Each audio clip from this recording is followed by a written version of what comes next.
जी क्या रहा सर विशेष, आपने अधिकारियों के साथ बैठक ली, फीडबैक लिया, क्या रहा?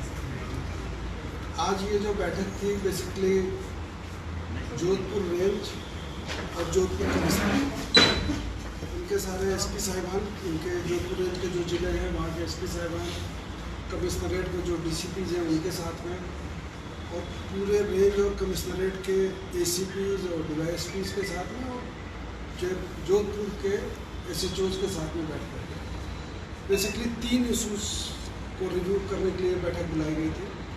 एक तो पूरे संभाग में और कमिश्नरेट में कानून व्यवस्था की स्थिति, कानून व्यवस्था की स्थिति की समीक्षा करने के लिए अब तक की क्या स्थिति है और आगे कानून व्यवस्था को कैसे बरकरार करके रखना है, इसके बारे में रिव्यू था। दूसरा, जो चुनाव, विधानसभा के चुनाव होने वाले हैं आपके, इस चुनाव में इसकी तैयारियों को लेकर के पुलिस के द्वारा क्या क्या किया जाना है, संवेदनशील इलाकों में क्या व्यवस्था करनी है, क्रिटिकल इलाकों में क्या व्यवस्था करनी है, और इस सब को करने के लिए कितने पुलिस बल की, संसाधन की, मैन पावर की, रिसोर्स की ज़रूरत पड़ेगी, उस सब को लेकर के ये डिटेल रिव्यू मीटिंग की गई थी, जिनमें इन सारी चीज़ों की समीक्षा की गई और सारी चीज़ों के बारे में इनको आवश्यक निर्देश दिए गए। अच्छा सर, जिस तरीके से विश्व हिंदू परिषद ने कहा है कि गो भक्त मोनू मानेसर है, जिसको राजस्थान पुलिस चुनाव में वोट बैंक के तौर पर राजस्थान सरकार यूज करेगी, तो अगर हो सकता है तो हम राजस्थान में प्रदर्शन भी करेंगे। इसको लेकर, लॉ एंड ऑर्डर को लेकर कितनी तैयारियां राजस्थान पुलिस की?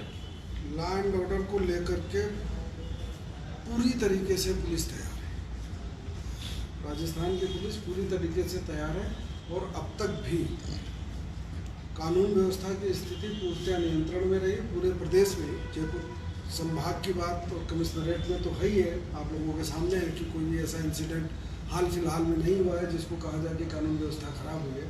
पूरे प्रदेश में भी बाय एंड लार्ज कानून व्यवस्था की स्थिति नियंत्रण में।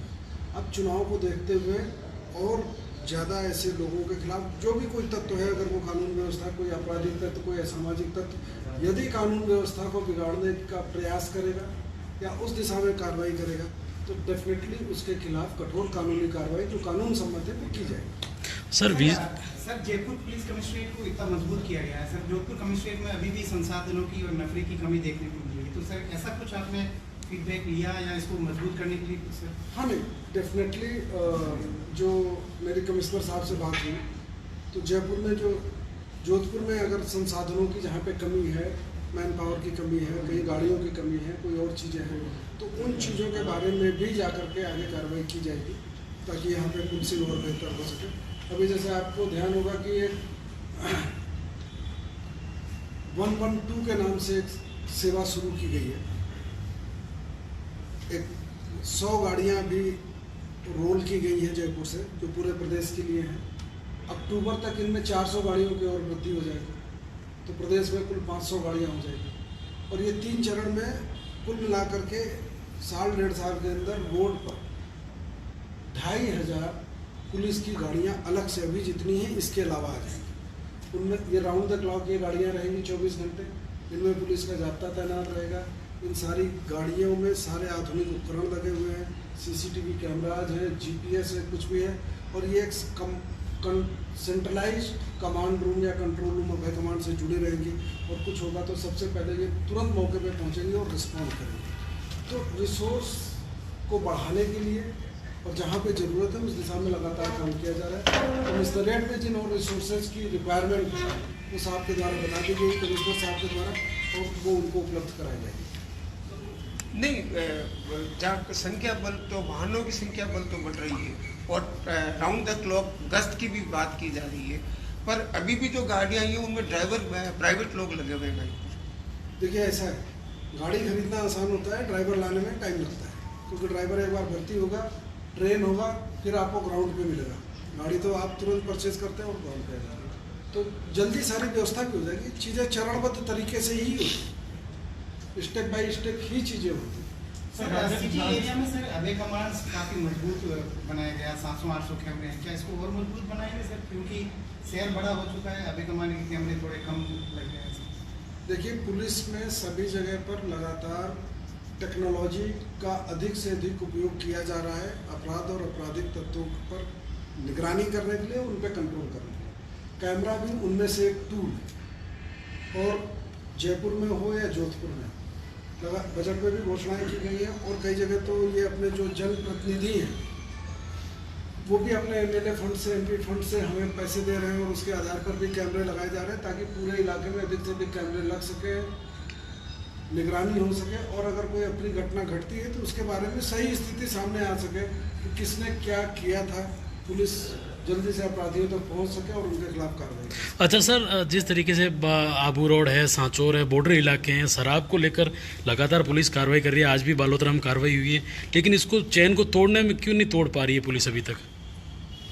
अभी शराब की दो तरीके की समस्याएं हैं। एक समस्या तो ये है कि वो शराब जो कि अवैध रूप से बिक रही, जिनका कि लोकल कंजम्पशन है, और दूसरी ऐसी शराब जिसमें कि आपका जोधपुर उसके ट्रांजिट रूट पे है, आ कहीं पंजाब हरियाणा से रही, जा कहीं गुजरात रही है।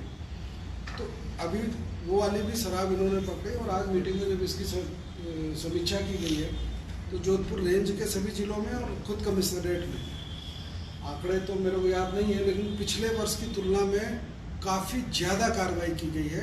और सोर्स पर जा कर के भी, जैसे एक ट्रक अमृता दुहान मैडम बता रही है कि उन्होंने, थाना मुझे याद नहीं है इस समय, उन्होंने जो एक ट्रक शराब पकड़ी थी वो पंजाब से चला था, तो उस सोर्स पे जा कर के उन अपराधियों को भी गिरफ्तार किया गया, उनके खिलाफ भी कार्रवाई की गई। सर, सबसे बड़ा सवाल है ड्रग माफिया का। स्कूल कॉलेज के स्टूडेंट जो है नशे की चपेट में आए, जैसे माफिया को खत्म करने के लिए क्या पुलिस का प्लान है? माफिया के लिए भी लगातार, जो मैं कह रहा हूँ अगेन, इसमें भी आप लोकल कमिश्नर साहब से और आईजी साहब से आप फिगर्स ले सकते हैं। पिछले वर्षों की तुलना में कहीं ज़्यादा कार्रवाई की गई और अब डायरेक्शंस ये दिए गए हैं कि आप जो भी लोकल कार्रवाई करो उस कार्रवाई के सोर्स तक जरूर जाओ। जब तक आप उसके सोर्स तक नहीं जाएंगे तब तक ये लगातार नशे का प्रचलन जारी रहेगा। तो अब ये विशेष निर्देश दिए गए हैं कि जब भी आप एनडीपीएस में कोई कार्रवाई करें तो उसके सोर्स तक जा करके उस आदमी को भी ले आकर के उसके खिलाफ कानूनी कार्रवाई करें, उसको बंद करें, ताकि वो पूरी चेन खत्म हो जाए। चैन खत्म होने का नाम नहीं ले रही। पंजाब से गाड़ी निकलती है, राजस्थान में गंगानगर से घुसती है और सांचौर तक आती है, बीच के थाने कहाँ जाते हैं? मैंने कहा ना कि आप अगर कोई पर्टिकुलर घटना जनरलाइज मत कीजिए, जो है उसको पर्टिकुलर कोई घटना आपके ध्यान में है तो बता दीजिए। बाकी कार्रवाई और उसकी अगर बात करेंगे तो पिछले साल से 40-45% ज़्यादा कार्रवाई। लॉ एंड ऑर्डर की बात होती है, चुनाव भी आने वाले हैं नेक्स्ट महीने 2-3 महीने में, और दीपावली का सीजन भी होगा। अवैध बारूद काफ़ी आते हैं, पटाखों का लाइसेंस जारी होने लगे हैं। लाइसेंस नहीं होने के बावजूद भी पुराने शहर में खुलेआम तंग गलियों के अंदर पटाखे बेचे जा रहे हैं और उसके बावजूद कमिश्नर साहब को शिकायत करने के बाद कोई भी कार्रवाई नहीं होती। जो शिकायत करता है उसके ऊपर मुकदमा दर्ज करवा दिया जाता है। उस स्थिति में आप क्या करेंगे सर? जो आतिशबाजी का जो आप प्रश्न उठा रहे हैं, डेफिनेटली आतिशबाजी लाइसेंस के साथ ही बेची जाती है। अवैध है तो उसके खिलाफ कार्रवाई होगी। नहीं हुई उसके बाद जो जिसने शिकायत की उसके खिलाफ आप अलग से बात कर लीजिए, कार्रवाई करा दीजिए। अच्छा सर, आज समीक्षा बैठक हुई है आपकी, उसमें विजन मुख्यमंत्री का 2030 को लेकर कोई चर्चा हुई? नहीं, इसमें विजन 2030 को लेकर के पुलिस मुख्यालय के दूसरे अधिकारीगण बात कर रहे हैं। मैंने क्या कहा कि ये जो आज की मीटिंग थी ये बहुत फोकस्ड मीटिंग थी। इस मीटिंग का सबसे ज़्यादा फोकस था आने वाले समय में कानून व्यवस्था और लॉ एंड ऑर्डर को बना के रखना और कोई भी अप्रिय घटना जोधपुर संभाग में और जोधपुर कमिश्नरेट में घटित नहीं होने देना, नंबर 1। दूसरी चीज़, चुनाव को देखते हुए पूरी तैयारी करना, अवैध शराब पे, ड्रग्स पे, अवैध हथियारों पे भरपूर कार्रवाई करना और चुनाव में बाधा पहुंचाने वाले, फ्री फेयर और पीसफुल इलेक्शन को कंडक्ट करने में जो लोग बाधा पहुंचा सकते हैं उनको आइडेंटिफाई करके उनके खिलाफ प्रभावी कानूनी कार्रवाई कर। इन 2 चीज़ों पे अब तक जो इन लोगों ने काम किया है उस काम की समीक्षा की गई और आगे इसमें और ज़्यादा मजबूती से काम करना है, टारगेट ओरिएंटेड काम करना है, वो इनको निर्देश दिए गए। पूरे इस संभाग में इंक्लूडिंग कमिश्नरेट में जो समीक्षा में पाया, कानून व्यवस्था की स्थिति पूर्णतया नियंत्रण में है, ऐसा मैंने महसूस किया। और फिर भी अगर कोई करने की कोशिश करेगा तो उसके खिलाफ सख्त कानूनी कार्रवाई की जाएगी। सर, अवैध बजरी माफियाओं के खिलाफ एडीसीपी कार्रवाई करने जाती है, लेकिन सूचना लीक हो जाती है, तो सर क्या मानते हैं, कहीं कुछ पुलिस कार्मिकों की भी मिलीभगत है या क्या है सर? बजरी का विषय जो आप कह रहे हैं, ये एक मल्टी एजेंसी सब्जेक्ट है। इसमें 3-4 विभाग मिलकर के कार्य करते हैं, अकेले पुलिस का मामला नहीं है। तो सूचना कहाँ से लीक हुई, नहीं लीक हुई, वो तो मैं टिप्पणी नहीं कर पाऊंगा। लेकिन ये एक ज्वाइंट ऑपरेशन, संयुक्त ऑपरेशन किया जाता है। और जब भी अवैध खनन को रोकने के लिए खनन विभाग के द्वारा हमसे फोर्स मांगी जाती है, मुख्यालय के यही निर्देश है, तो पुलिस उनको उपलब्ध कराई जाती है, लेकिन फोर्स उनको मांगना है। सर, चुनावी रिव्यू में क्या निकल के आया, कितना फोर्स चाहिएगा और उसकी कैसे आप करेंगे? चुनावी रिव्यू में अभी प्राइमरी स्टेज पे जो रिव्यू किया गया उसकी रिक्वायरमेंट सामने आ गई, लेकिन चुनाव जैसे जैसे आगे बिल्डअप होता है, अभी कैंपेन बढ़ेगा, राजनीतिक कार्यक्रम बढ़ेंगे, वीआईपीज का मूवमेंट बढ़ेगा, सभाएं बढ़ेंगी, यात्राएं होंगी। और एक बार सारी स्थितियां क्लियर होती हैं, जबकि कैंडिडेट सामने आ जाते हैं, तो एक बार सारी चीज़ें तय होती हैं कि कौन सा इलाका संवेदनशील है, कौन सा नहीं है। उसके हिसाब से फोर्स की असेसमेंट करके जो भी रिक्वायरमेंट होगी बाहर से, क्योंकि जोधपुर में उतनी फोर्स है नहीं चुनाव कराने के लिए, बाहर से फोर्स दी जाती है, तो पैरामिलिट्री उनको उपलब्ध कराई जाएगी। पैरामिलिट्री में सीआरपीएफ मिलेगी, बीएसएफ मिलेगी, या भारत सरकार निर्वाचन आयोग के द्वारा जो भी फोर्स उपलब्ध कराई जाएगी वो उनको उपलब्ध कराई जाएगी। आरएसी उपलब्ध कराई जाएगी, एसटीएफ उपलब्ध कराई जाएगी और बाहर से फोर्स उपलब्ध कराई जाएगी। Thank you sir. ठीक है।